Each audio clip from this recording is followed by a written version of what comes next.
जी कल आप लोगों ने एंट्रीज वगैरह कराई थी। अब ज़रा देखिएगा, आप लोगों को मैंने ग्रुप में क्वेश्चन शेयर किए थे।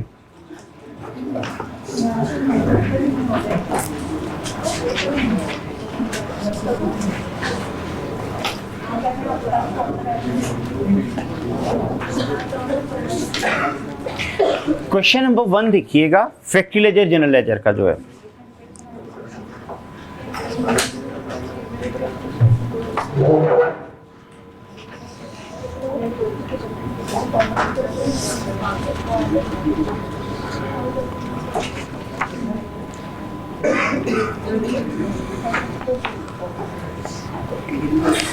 जी कह रहा हूं, नवंबर 1 factory trial balance showed the following. ठीक है, कह रहा है जो फैक्ट्री का ट्रायल बैलेंस है वो आपको ये बैलेंसेस शो कर रहा है। अब उसमें देखें क्या कुछ आ रहा है, finished goods, work in process, material और जनरल लेजर का बैलेंस। आगे आपको कह रहे हैं for November following transactions occurred. ठीक है, मल्टीपल उसने आपको ट्रांजैक्शन दिए हुए हैं। रिक्वायरमेंट आपसे कह रहे हैं pass entries in general ledger and factory ledger. ठीक है, उसमें मल्टीपल ट्रांजैक्शन देके आपको कह रहा है फैक्ट्री लेजर जनरल लेजर की आप लोगों ने एंट्रीज पास करनी है। अच्छा, अब मैं इस वक्त ना इसकी बेसिक एंट्रीज पास करता जाऊंगा, फिर फैक्ट्री लेजर जनरल लेजर आप लोग खुद बना लीजिएगा। ठीक है, यानी वो 3 कॉलम उसी तरह पेज के बना लीजिएगा। तो बेसिक एंट्रीज में इसकी पास करता जाऊंगा और इसकी बेस पे फिर आप लोगों ने करना है, क्योंकि मेरे पास थोड़ा स्पेस का इशू बनेगा। तो साथ साथ अब मैं इसकी एंट्रीज करता जाता हूं। पॉइंट नंबर ए,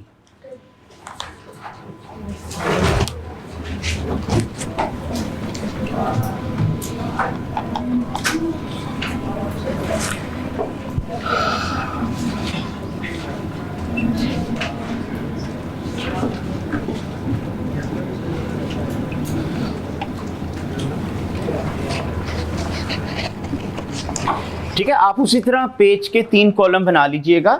और अभी मैं सिर्फ बेसिक एंट्रीज कर रहा हूं। कह रहे material purchased on account ₹33,000।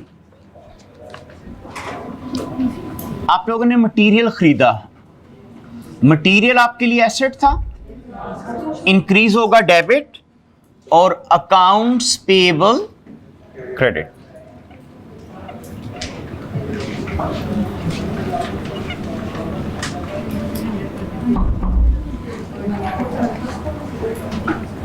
Then number B,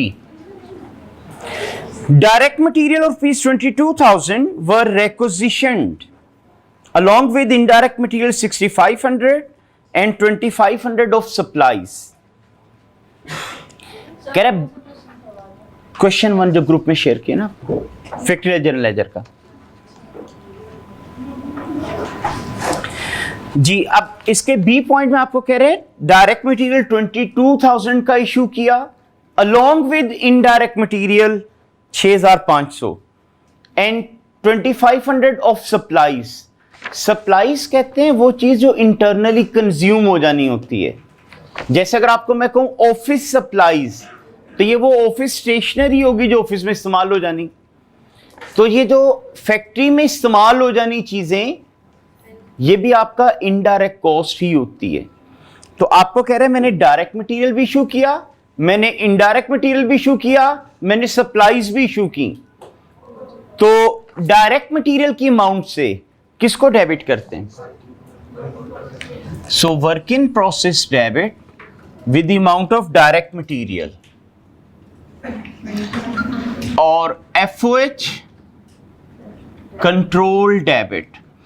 अच्छा, इनडायरेक्ट मटेरियल भी एफओएच है और आपके जो सप्लाईज हैं ये भी एफओएच हैं। तो दोनों को ऐड करके देखें कितना आता है, 9,000। तो मटेरियल आपका एसेट था, कंज्यूम करने की वजह से कम हो जाएगा, सो क्रेडिट।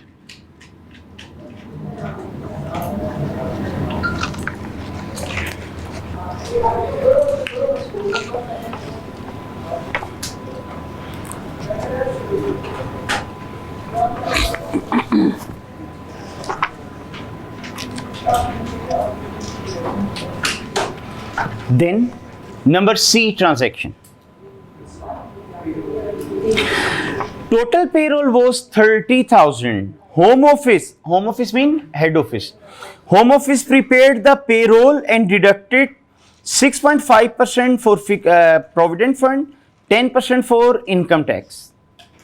अच्छा, कह रहा है कि जो आपका हेड ऑफिस है, जो होम ऑफिस है, वो पेरोल के चेक्स वगैरह बनाता है और कह रहा है उसमें डिडक्ट करता है 6.5% पी फंड और 10% इनकम टैक्स. आगे कह रहा है liability for employers contribution is kept at home office books. और कह रहा है जो एम्प्लॉयर ने कंट्रीब्यूशन करनी, इसका रिकॉर्ड भी आपका हेड ऑफिस रखता है. अमाउंट कह रहा है the provident fund eight 6.5%, social security fund eight 2% and gratuity eight the rate 5%. कह रहे इतने इतने परसेंट आपका एम्प्लॉयर कंट्रीब्यूट करता है. कह रहे payroll consisted of office salary 3,000, sales salary 8,000, indirect labour 4,000 और डायरेक्ट लेबर 15,000. अच्छा, अब कितनी एंट्रीज होंगी यहां पे? 4, क्योंकि उसने एम्प्लॉयर कंट्रीब्यूशन का भी आप लोगों को डिस्क्लोज कर दिया है. अगर वो ना बताता तो 3 एंट्रीज करनी थी. अच्छा, आप लोगों को इसमें मैंने कहा हुआ है पेपर में पहले एक दफा पूरा क्वेश्चन पढ़ लिया करें, ताकि अगर आगे कहीं जाके उसने कहा ना लेबर की पेमेंट कर दो, तो पेमेंट की एंट्री वहां जाके कीजिएगा. नहीं कहता तो फिर आपने कहा था इधर ही कर दिया करें. तो बहरहाल इसमें अगर हम अगले ट्रांजैक्शन को देखें तो फैक्ट्री ओवरहेड बता रहा है, मटीरियल रिटर्न बता रहा है, पेमेंट टू वेंडर बता रहा है, various FOH, closing work in process. इसका ना आगे कहीं पे पेमेंट का जिक्र नहीं आया, तो यहीं पे फिर हमें पेमेंट की एंट्री भी डालनी चाहिए. तो अब चूंकि आप लोगों से रिक्वायरमेंट है ना फैक्ट्री लेजर जनरल लेजर, तो वहां पे आपका ने कहा था फिर पेरोल के 2 अकाउंट ओपन किया करें. तो इस वजह से अब मैं इधर लिख रहा हूं payroll debit, then factory payroll debit. अच्छा, आपको मैंने कहा था जो डिडक्शंस की जाएं वो आपकी लायबिलिटी होती है, तो इसका मतलब provident fund credit, income tax credit, और बाकी ये पैसे देने होंगे ना, सो एक्रूड पेरोल. अच्छा, पेरोल के अंदर कौन कौन सी लेबर आती थी? सेल्समैन और ऑफिसर्स की. तो देखेगा कितना कितना था. Payroll consist of office 3,000, sale 8, तो 11,000 हो गया. अच्छा, फैक्ट्री पेरोल में डायरेक्ट एंड इनडायरेक्ट आती थी, तो 15 एंड 4 19,000. तो टोटल 30,000 है ना आपकी पेरोल. इस 30,000 का 6.5% 1950. Then income tax at the rate 10% 3,000. तो अब जो बैलेंसिंग फिगर आई 25050, ये आप डाल देंगे एक्रूड पेरोल को.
जी, अब ये तो होगी इसकी फर्स्ट एंट्री। सेकेंड एंट्री इसकी आपका ने कहा था आप लोग पेमेंट की किया करें। अब चूंकि आगे कहीं उसने पेमेंट का नहीं कहा तो इधर ही आप एंट्री कर दें accrued payroll debit and bank credit. So 25050। जी, थर्ड एंट्री किस चीज की करते थे? डिस्ट्रीब्यूशन की।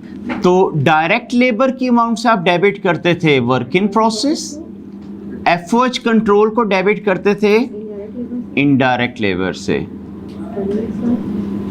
सेलिंग एक्सपेंसेस डेबिट, और फिर एडमिन एक्सपेंसेस, और फिर पेरोल अकाउंट्स क्लोज करने के लिए क्रेडिट कर देते थे।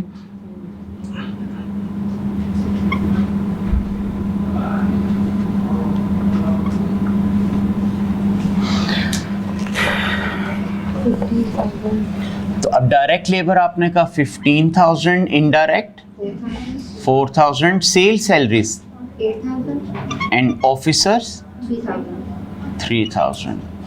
तो ये आ जाएगी 11,000 और ये आ गया 19।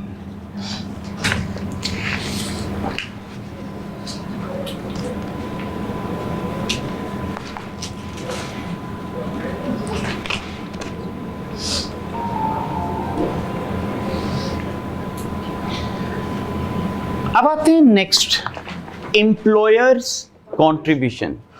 आप लोगों ने कहा था एम्प्लॉयर कंट्रीब्यूट करे चाहे डायरेक्ट वर्कर के लिए या इनडायरेक्ट वर्कर के लिए, वो आपके लिए इनडायरेक्ट मैन्युफैक्चरिंग कॉस्ट होती है। इनडायरेक्ट मैन्युफैक्चरिंग कॉस्ट किसको डेबिट करते थे? तो एफओएच कंट्रोल डेबिट, जो सेल्समैन के लिए कंट्रीब्यूशन होंगी वो सेलिंग एक्सपेंस, और जो ऑफिसर के लिए होंगी वो एडमिन एक्सपेंस। अच्छा, अब जिस चीज के लिए कंट्रीब्यूशन की थी वो क्रेडिट, तो किस किस चीज के लिए एम्प्लॉयर कर रहा था? प्रोविडेंट फंड, सोशल सिक्योरिटी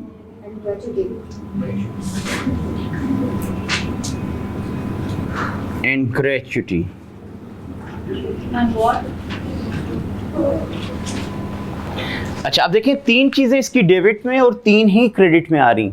कल आपका ने कहा था ना, मैंने बेसिक क्वेश्चन कराया था तो एक ही कंट्रीब्यूशन थी। ऐसा कभी आ जाए तो आपका ने कहा था वर्किंग में इसका एक टेबल बनाया करें। एक तो ये फिगर बड़े आराम से पता चल जाएंगी, दूसरा उसके जो 2-3 मार्क्स होते हैं वो आप सिक्योर कर जाते हैं। तो अब वर्किंग पे आ जाते हैं।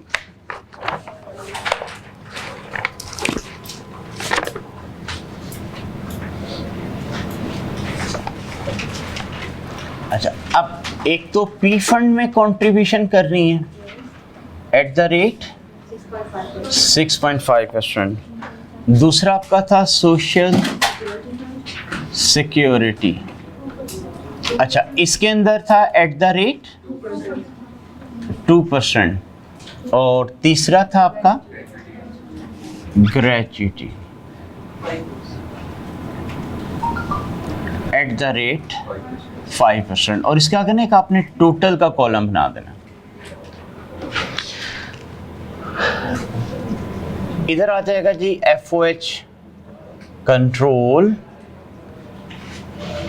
सेलिंग एक्सपेंसेस, एडमिन एक्सपेंसेस, और फिर इसका भी टोटल।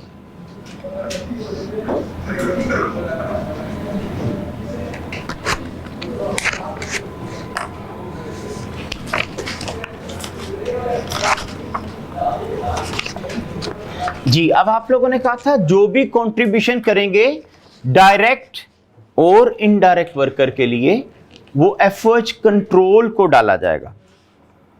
अच्छा, अब डायरेक्ट लेबर आपकी थी 15,000, इनडायरेक्ट थी 4,000। तो आपकी अंडरस्टैंडिंग के लिए मैं लिख रहा हूं, इसके लिए जब रेट अप्लाई करेंगे ना तो 19,000 पे अप्लाई कीजिएगा, इसके लिए 8,000 पे और इसके लिए 3,000। ठीक है, इन फिगर्स पे आप लोगों ने रेट्स अप्लाई करने हैं। 19,000 का 6.5% देखें, 1235, 520. देन ये वाला, अच्छा नीचे वाला, ये 520, 195. 195 टोटल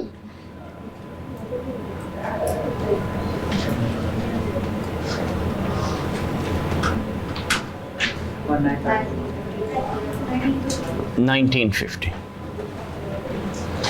अच्छा, अब 19,000 का 2%, 380, 8,000 का 2%, 160, और 3,000 का 2%, 60। तो कितना हो गया? 600।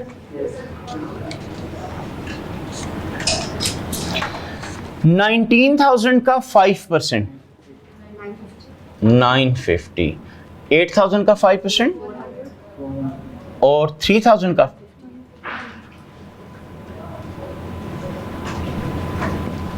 1,500। अच्छा, अब ये रोज का टोटल करते जाएं।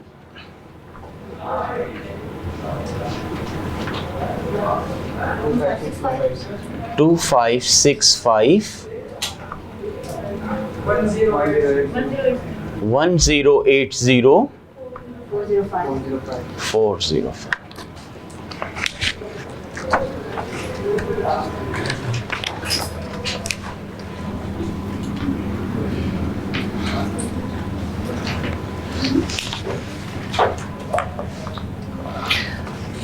जी, अब एफओएच के सामने देखिए टोटल कितना आया, 2565। सेलिंग एक्सपेंसेस के सामने 1080। एडमिन का, अब पी फंड के कॉलम का टोटल 1950। सोशल सिक्योरिटी का टोटल और ग्रेचुटी का 1500। ठीक है, तो एक तो ये अब आपने देखा फ्लो में फिगर्स पता चल गई, दूसरे इसकी वर्किंग के जो मार्क्स होंगे वो भी आपको मिल जाएंगे।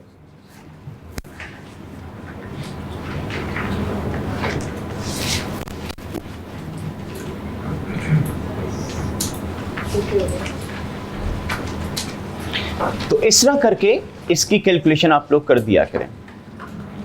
तो ये वो मिनिमम 4 एंट्रीज इस क्वेश्चन में लेबर की बन रही थी। अच्छा, अब आ जाते हैं नेक्स्ट पॉइंट पे, number D. Factory overhead is applied at the rate 110% of direct labour cost. जी क्या एंट्री होती थी?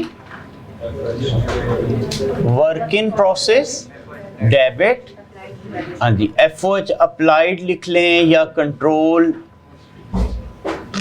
अच्छा, अब डायरेक्ट लेबर का कहता है 110%। डायरेक्ट लेबर तो 15,000 थी, तो 15,000 का 110%, 16,500।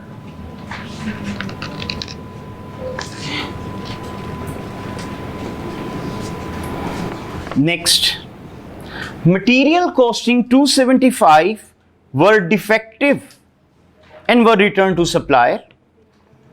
जी कह रहे 275 का मटेरियल डिफेक्टिव निकला और हम लोगों ने सप्लायर को रिटर्न कर दिया। जी, तो अकाउंट्स पेएबल डेबिट और material credit.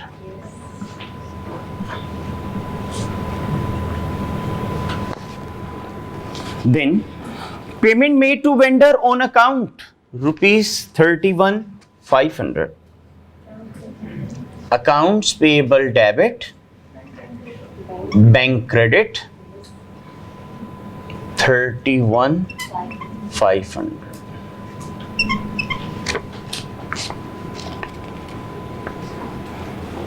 Next, various factory overhead expenses total 2,000 including 400 depreciation on factory machinery.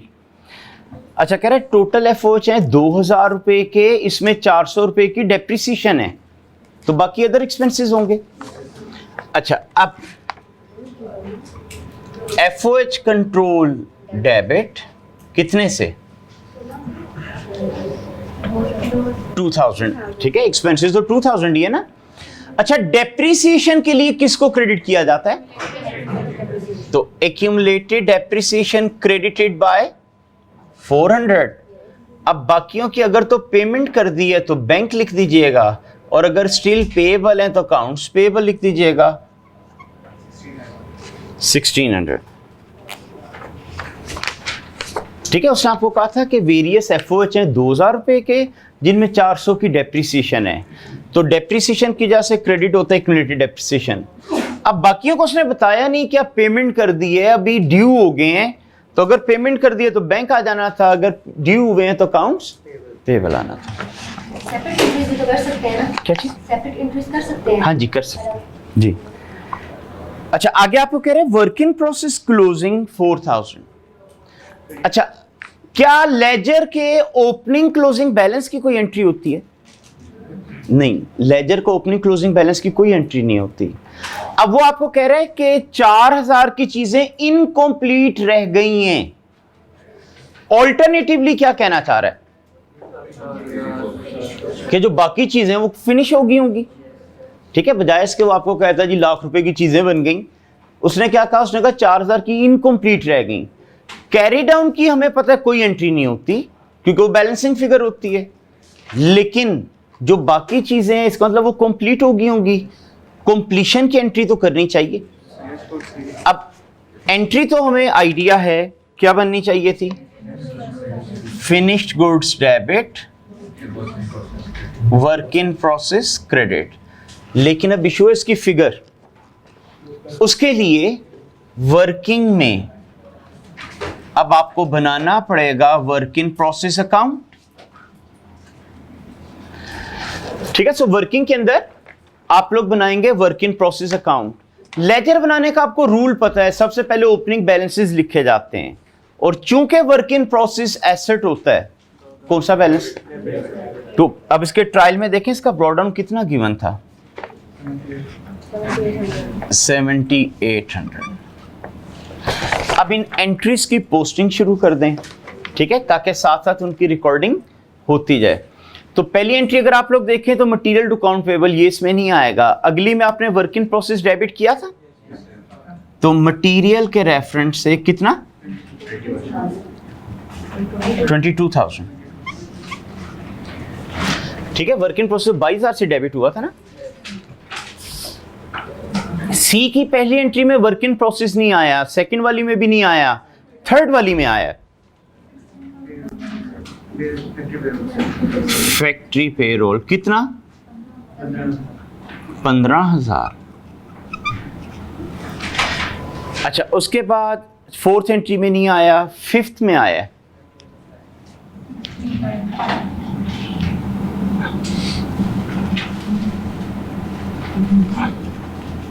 $16,500। ठीक है, उसके बाद और किसी में नहीं आया, और अब उसने हमें कैरी डाउन बता दिया। कितना बता रहे हैं? 4,000। तो अगर 4,000 का कैरी डाउन है तो बाकी फिनिश गुड्स को चला क्या होगा? तो बैलेंसिंग फिगर हम डाल दें, कितना? 57,300। इसका मतलब 57,300 की गुड्स आपकी कंप्लीट हो गई। सो ये जो आप लोगों ने एंट्री की थी ये 57,300 से होनी थी।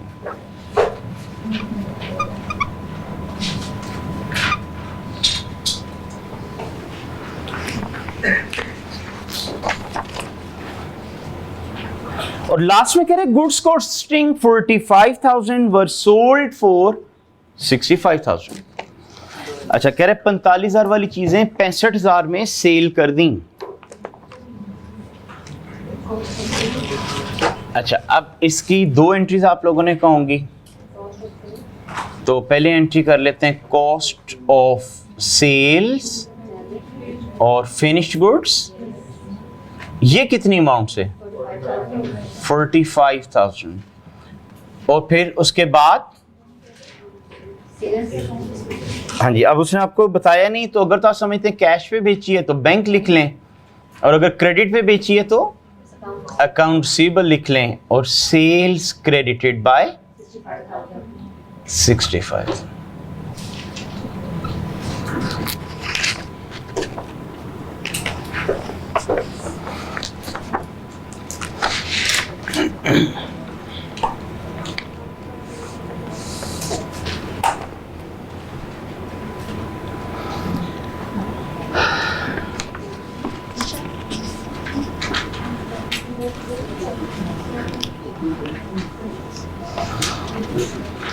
ठीक है, आप लोगों से एक्चुअली रिक्वायरमेंट थी फैक्ट्री लेजर, जनरल लेजर।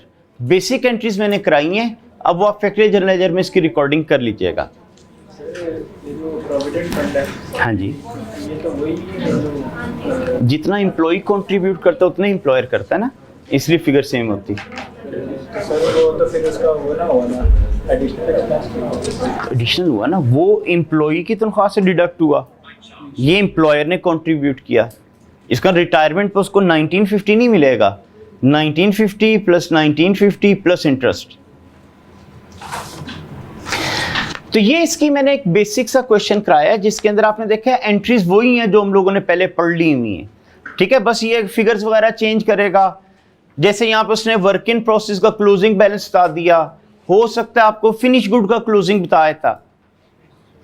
मतलब अगर फर्ज करें आप लोगों को इस ट्रांजैक्शन में मैं ये ना कहता 45,000 वाली चीजें बेची हैं, आपको मैं ये कहता कि यार अनसोल्ड चीजें 5,000 की बच गई हैं, तो इसका मतलब फिर बाकी चीजें कहां चली गई? सेल हो गई होंगी। तो फिर आपको वर्किंग में किसका अकाउंट बनाना पड़ता? फिनिश गुड्स का अकाउंट बनाना पड़ता। तो वहां से आपको पता चलता कि कितनी finish good cost of sale में गई है। मतलब देखें ना, अगर फिनिश गुड्स का मैं अकाउंट बनाता तो ये आपके लिए नेचर वाइज क्या होता है? Asset debit balance. ये आपको उसने दिया होता, कैरी डाउन उसने दिया होता। जो चीजें कंप्लीट होके आई वो तो वर्क इन प्रोसेस से आई होती ना। तो अब बैलेंसिंग फिगर यहां से किधर जानी थी? तो इस तरह भी एग्जामिनर पॉइंट डाल सकता है कि आप लोगों को कॉस्ट ऑफ सेल की इधर से बैलेंसिंग फिगर निकालना पड़ जाती। जैसे यहां पर आपको कहा था ना वर्क इन प्रोसेस क्लोजिंग इतना है, तो मैंने कहा बाकी चीजें कंप्लीट हो गई। इसी तरह अगर वो कहता फिनिश गुड्स क्लोजिंग इतना है, तो मैं कहता बाकी सेल हो गई। तो इस तरह का अकाउंट भी बनाना पड़ सकता है जी। जब तक वो आपको ट्रांजैक्शन नहीं ना देगा आपने नहीं करना जी। तो मटेरियल और एक्यूमुलेटेड डेप्रिसिएशन फैक्ट्री लेजर में जाएगा या जनरल? मटेरियल तो फैक्ट्री में आएगा, एक्यूमुलेटेड जनरल लेजर में जाएगा। अच्छा, इससे मिलता जुलता है क्वेश्चन 2, ये आप लोगों ने घर से ट्राई करना है।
सीएमए का वेडनेसडे को टेस्ट स्केड्यूल में है, तो उसमें क्या आएगा? मतलब उसमें आपको मैंने कहा था बेसिक्स और मैन्युफैक्चरिंग स्टेटमेंट वगैरह जो पड़ी वो, और बेसिक एंट्रीज तक होगा, यानी फैक्ट्री जनरल लेजर नहीं होगा।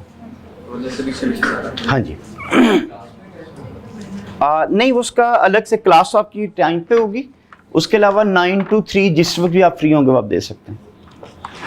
कितनी देर का? मेरा ख्याल था कि कोई 45-50 मिनट्स का होगा।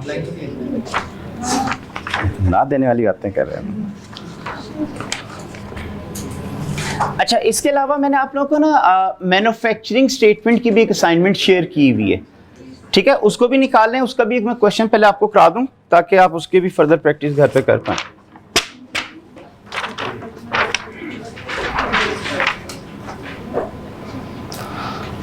लास्ट टाइम आपको मैंने बताया था कि मैन्युफैक्चरिंग चूंकि पार्ट ऑफ सिलेबस नहीं है, लेकिन ये सिर्फ मैं इसलिए करा रहा हूँ कि थोड़ा सा अंडर अप्लाइड की प्रेजेंटेशन, और जहाँ कहीं इसकी ज़रूरत पड़ा करे तो वो आप बना सकें। तो क्वेश्चन 1 देखिएगा, मैन्युफैक्चरिंग स्टेटमेंट वाला।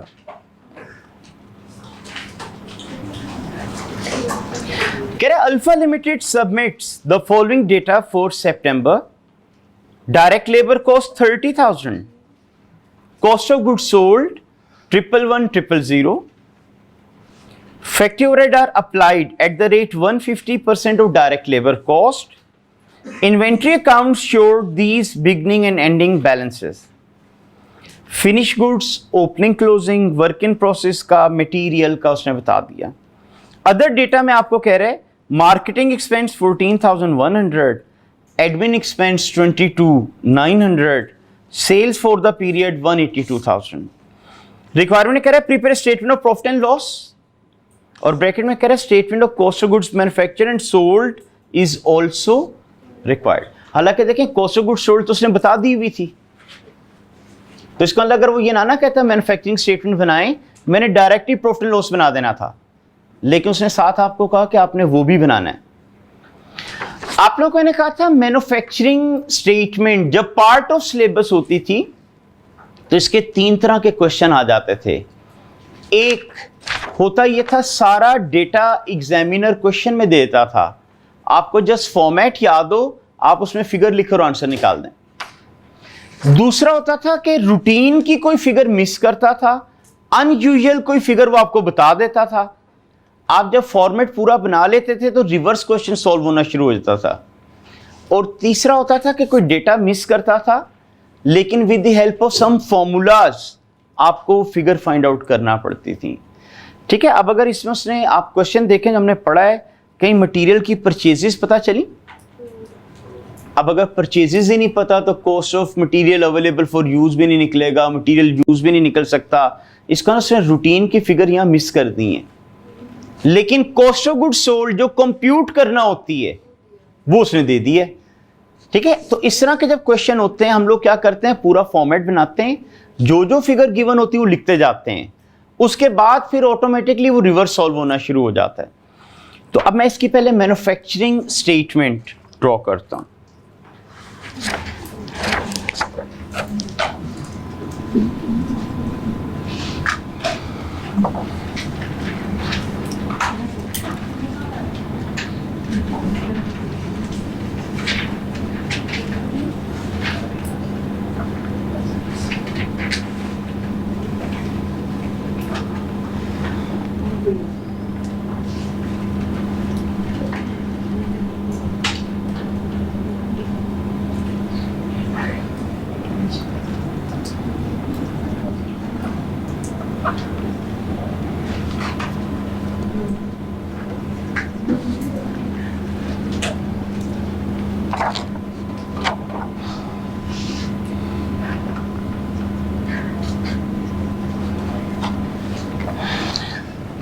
जी, सबसे पहले हम निकाला करते थे डायरेक्ट मटेरियल कॉस्ट, और इसमें हम लोग लिया करते थे opening stock of raw material.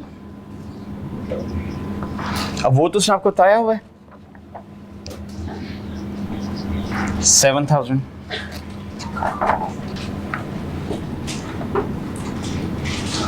Add इसमें हम किया करते थे परचेजेस। अब परचेजेस की फिगर मिसिंग है, नहीं पता।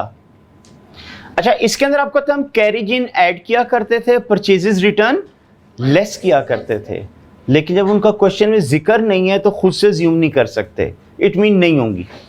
अच्छा, इन दोनों को ऐड करके जो फिगर आती थी उसका क्या नाम होता था?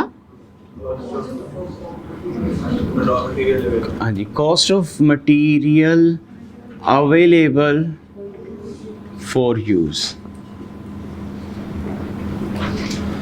और फिर इसमें से हम लेस किया करते थे क्लोजिंग स्टॉक।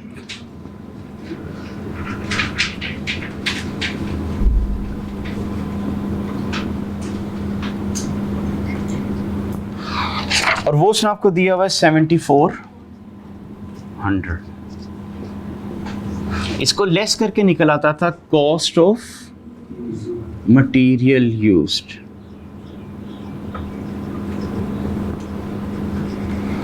अब चूंकि ऊपर वाली परचेज वगैरह नहीं पता, ये फिगर भी नहीं निकल सकेगी। अच्छा, इसमें क्या ऐड किया करते थे? डायरेक्ट लेबर कॉस्ट, वो उसने बताई हुई आपको 30,000। इसको ऐड करके जो अमाउंट आती थी वो क्या होती थी? Prime cost.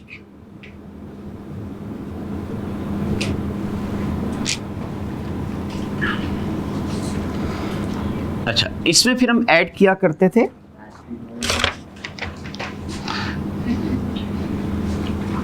Factory overhead.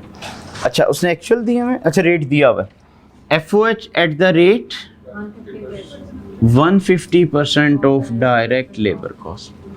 तो 30,000 का जब आप 150% लेंगे 45,000 आएगा। इसको ऐड करके जो आएगा उसे हम कहते थे टोटल फैक्ट्री कॉस्ट, ठीक है। और ये आपको होता है एट नॉर्मल आ जाती थी।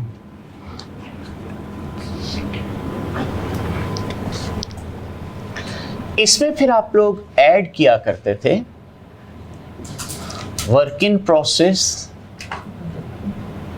ओपनिंग,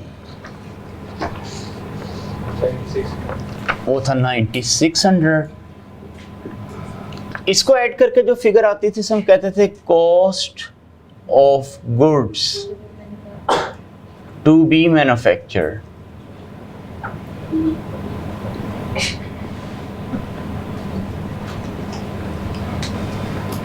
और इसमें से लेस किया करते थे वर्क इन प्रोसेस क्लोजिंग, वो था आपके पास 13,000। अच्छा, इसके बाद आ जाती थी कॉस्ट ऑफ गुड्स मैन्युफैक्चर।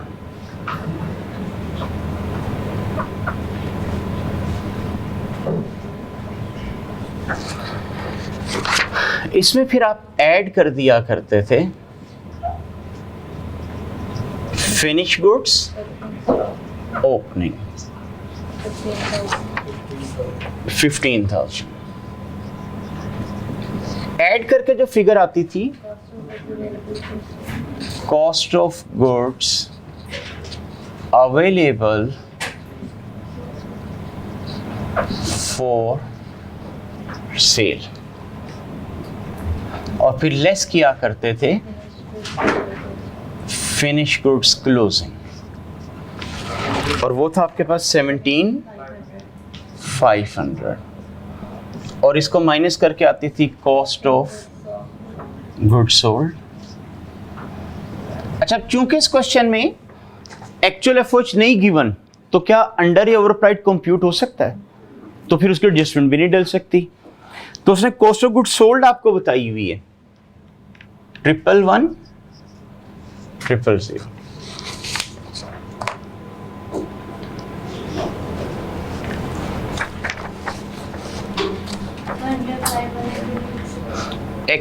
जब तक आपका एक्चुअल एफओएच नहीं ना होंगे तो आप अंडर ओवरप्राइड की फिगर डिसाइड नहीं कर सकती उस वजह से। लेकिन अगर कभी एक्चुअल वो दे देता तो फिर मैंने अंडर ओवरप्राइड की तरह एडजस्टमेंट डालनी थी। अच्छा जी, अब 17,500 माइनस करने के बाद फिगर 111,000 आई है। माइनस करने से पहले कितना थी? इसको रिवर्स जब जाएंगे तो रिवर्स ट्रीटमेंट कर देते हैं ना, जो चीज लेस की होती है वो ऐड हो जाती है और जो ऐड की हो वो लेस। तो इसको ऐड करके देखें क्या 128500। अच्छा, 15,000 ऐड करने के बाद ये फिगर आई थी, तो ऐड करने से पहले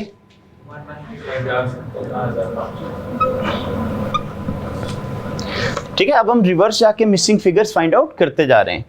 13,000 माइनस करने के बाद ये फिगर आई थी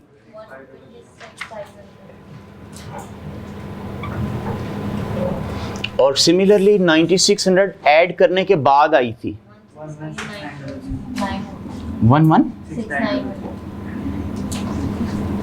45,000 ऐड होने के बाद आई थी 30,000 ऐड होने के बाद आई थी 7400 माइनस होने के बाद आई थी और 7000 ऐड होने के बाद आई थी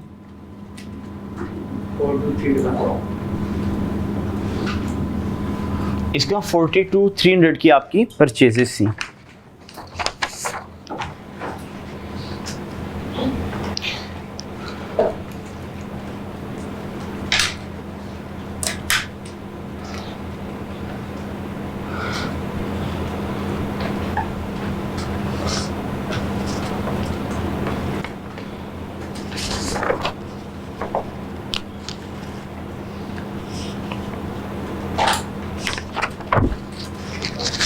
अच्छा, अब उसने आपसे रिक्वायर किया था प्रॉफिट एंड लॉस।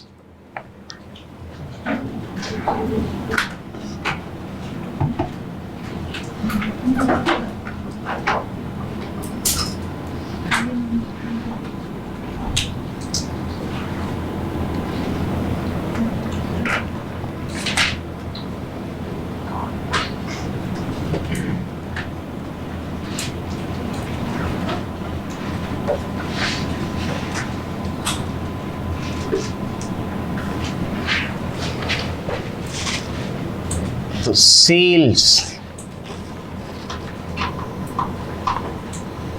182,000,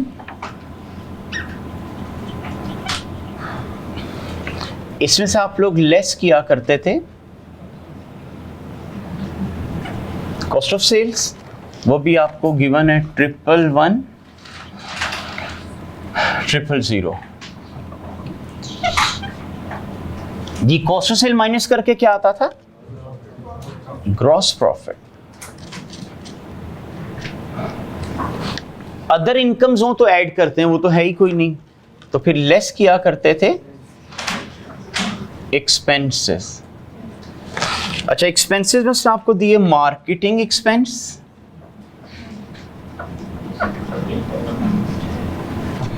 14,100 और दूसरे हैं आपके पास एडमिन एक्सपेंसेस 22,900। बस और तो कोई नहीं है, तो कितना हो गया 47,000।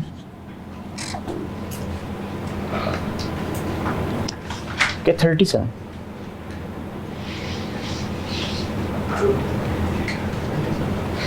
37 जी, माइनस करेंगे तो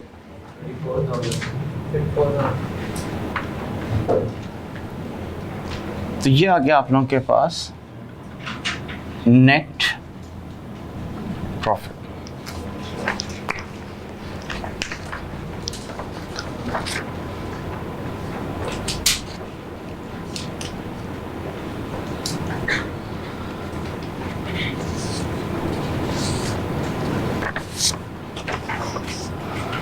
ठीक है, इसी से मिलता जुलता इसका क्वेश्चन 2 है, ये भी आप लोगों ने ट्राई करना है। अच्छा, क्वेश्चन 2 में अगर आप आखिरी चीज देखें रिक्वायरमेंट्स के ऊपर, तो उसने एक्चुअल एफर्ट्स बता दिए हैं, इसका अंडर या ओवर अप्लाइड कैलकुलेट होगा।